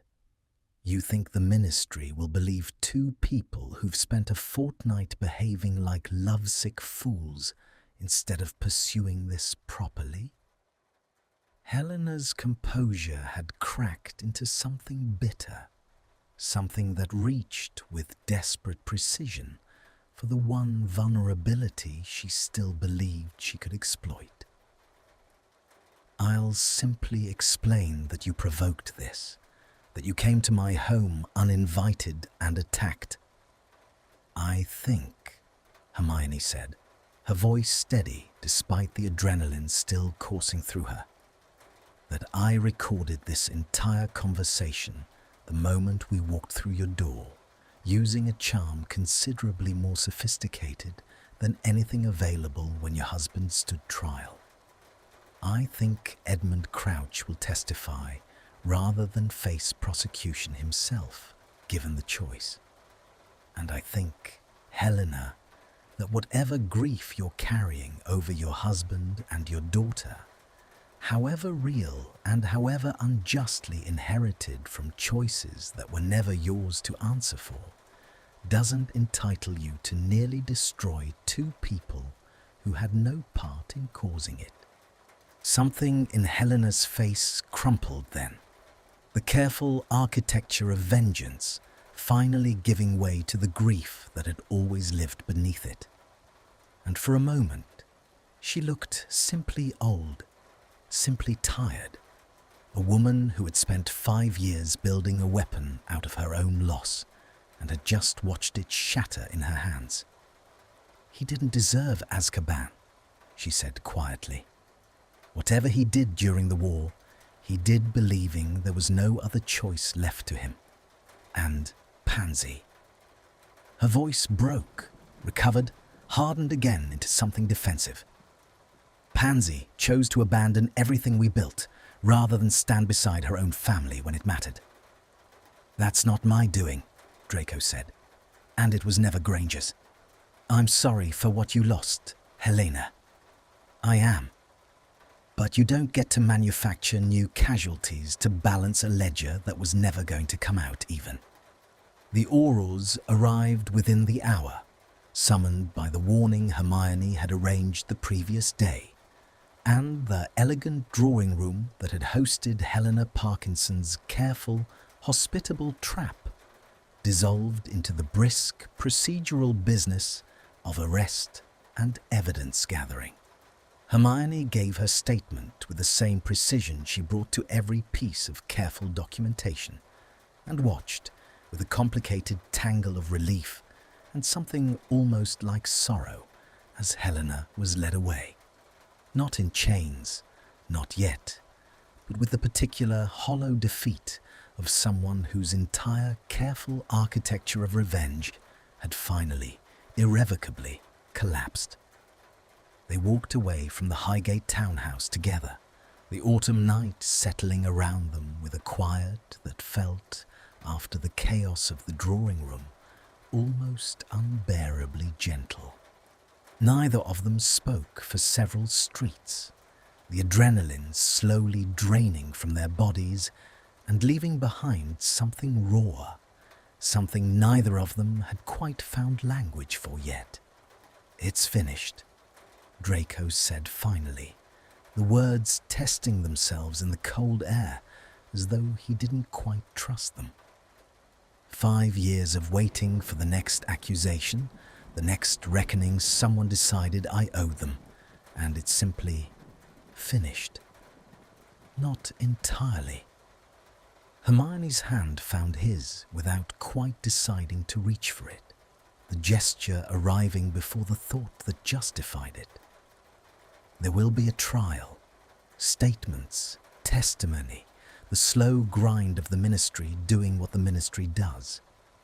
But the part that mattered, the part where you spend every evening wondering whether the next letter, the next shadow at the edge of your vision belongs to someone who's finally found the evidence to end you, that part is finished.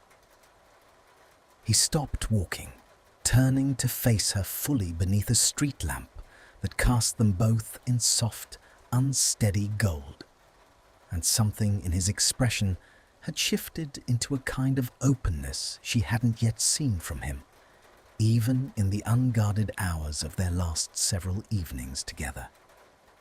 "I spent so long believing the only safe posture was vigilance," he said.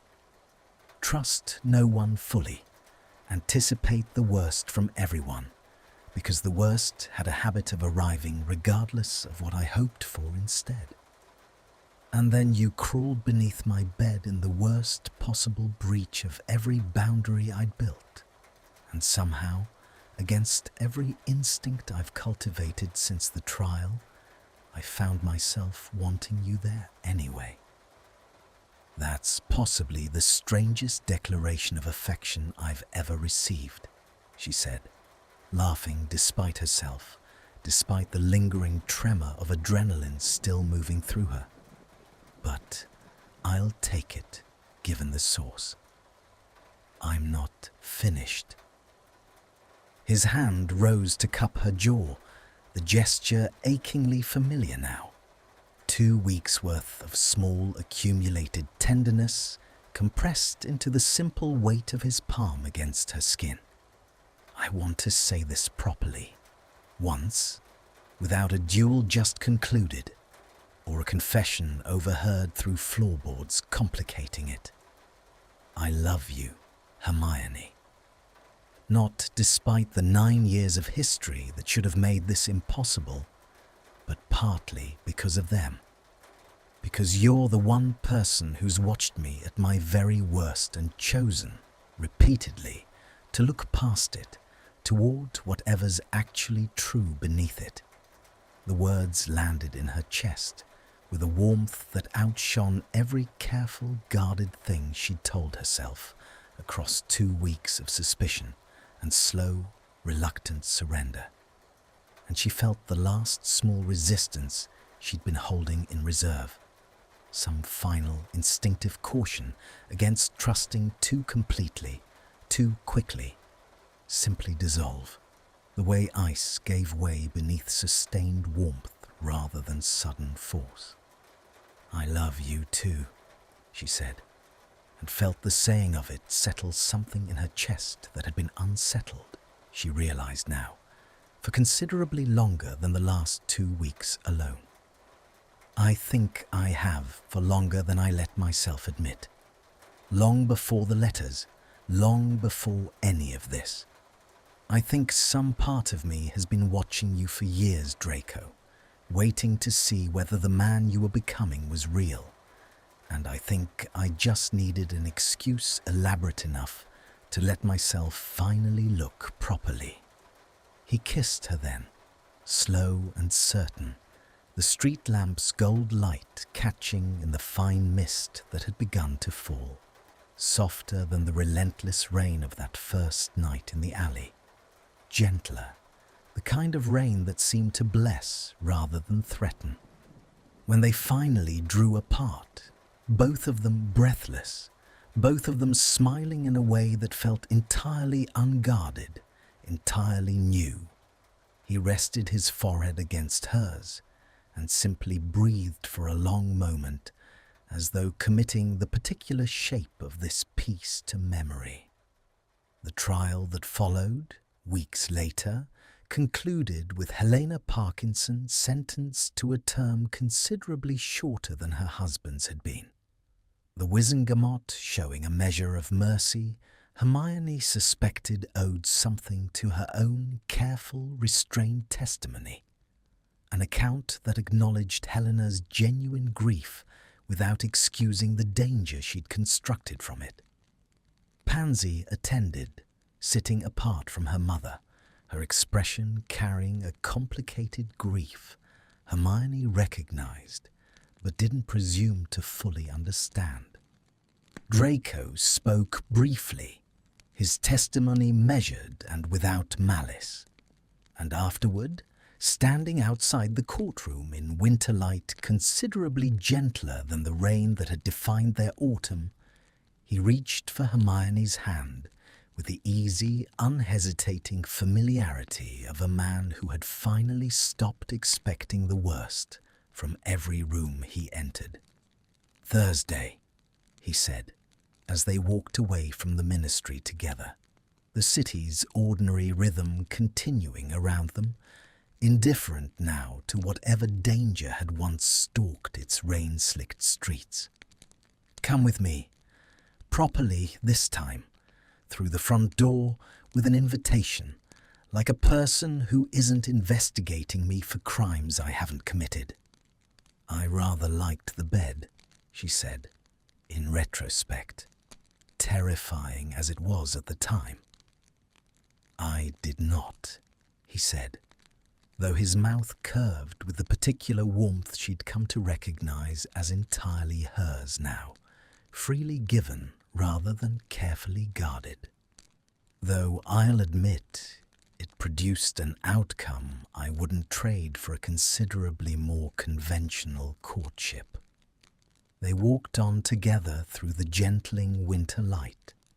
Two people who had spent a fortnight convinced the other was a threat to survive, who had circled each other in suspicion, manufactured by a third party's careful cruelty, and who had found, beneath the manufactured fear, something neither of them had been brave enough to seek out directly, a recognition, long deferred, finally permitted to become what it had perhaps always been waiting to be. The white-haired stalker she'd once feared walked now beside her as something else entirely. Not a danger to be evidenced and exposed, but a man she had chosen, deliberately and completely, to keep walking beside for as long as either of them was given. And London's rain, when it returned that evening, fell soft against the windows of a flat no longer guarded against intrusion, no longer spare with the particular loneliness of a man bracing against every room he entered. Fell, instead, against windows behind which two people sat together in lamplight, unafraid finally of being watched, because the only eyes that mattered now were each other's, freely given, freely returned, and entirely, irrevocably at peace. Hi everyone, thank you for listening to my white-haired stalker. I want to tell you something. When I wrote this story, I thought about fear. Fear makes us see enemies everywhere. Hermione thought Draco was dangerous. Draco thought the same about her, but they were both wrong. My favorite scene is when Hermione hides under Draco's bed. She is scared, but then she hears him talk to himself in the dark. He says, 9 years of hardship undone in a fortnight. That moment changes everything. She finally sees the real him. This, this is the moral of the story. Don't trust fear, trust your eyes. Look closely at people. Don't believe old stories about them. Sometimes the person you fear most is the person who needs you most. Love grows in strange places, even under a bed. Thank you for listening. See you in the next story.